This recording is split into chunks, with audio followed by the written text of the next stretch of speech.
So this is how these brackets mount on the roof. On the roof of my van, there's a T-post. See the bracket?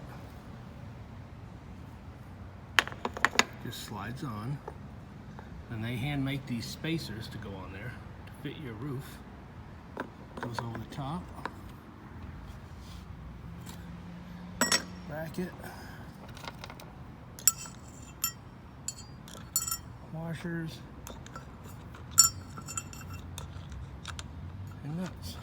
Once you tighten that down, it pulls up on the bracket inside, that little piece I slipped over the piece inside, and you're done.